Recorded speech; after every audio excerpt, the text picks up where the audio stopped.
പാലക്കാട് കാവശ്ശേരിയിൽ വയോധിക ഷോക്കേറ്റ് മരിച്ചു. കാവശ്ശേരി മരുതുംപാടം സ്വദേശിനി ലക്ഷ്മിയാണ് മരിച്ചത്. സ്വകാര്യ വ്യക്തിയുടെ പറമ്പിൽ നിന്നും തേങ്ങയെടുക്കുന്നതിനിടെയാണ് ഷോക്കേറ്റത്. ശ്രീജിത്ത് ശ്രീകുമാരൻ ചേരുകയാണ് പാലക്കാട് നിന്ന്.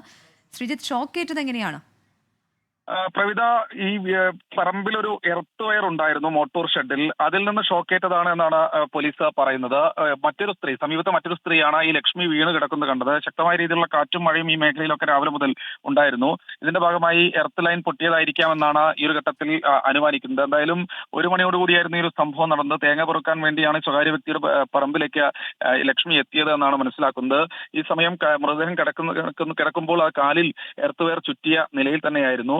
എന്തായാലും സമഗ്രമായി ലക്ഷ്മിയെ അപ്പോൾ തന്നെ ഈ മോട്ടോർ ഷെഡിൽ നിന്ന് ലൈനെല്ലാം കട്ട് ചെയ്തതിന് ശേഷമാണ് അവിടെ നിന്ന് കൊണ്ടുപോയത്. എന്തായാലും മൃതദേഹം ഇപ്പോൾ ആലത്തൂർ താലൂക്ക് ആശുപത്രിയിലേക്ക് മാറ്റിയിട്ടുണ്ട്. പോസ്റ്റ്മോർട്ടം അടക്കമുള്ള നടപടിക്രമങ്ങൾ നാളെ ആയിരിക്കും നടക്കുക എന്നാണ് മനസ്സിലാക്കുന്നത്.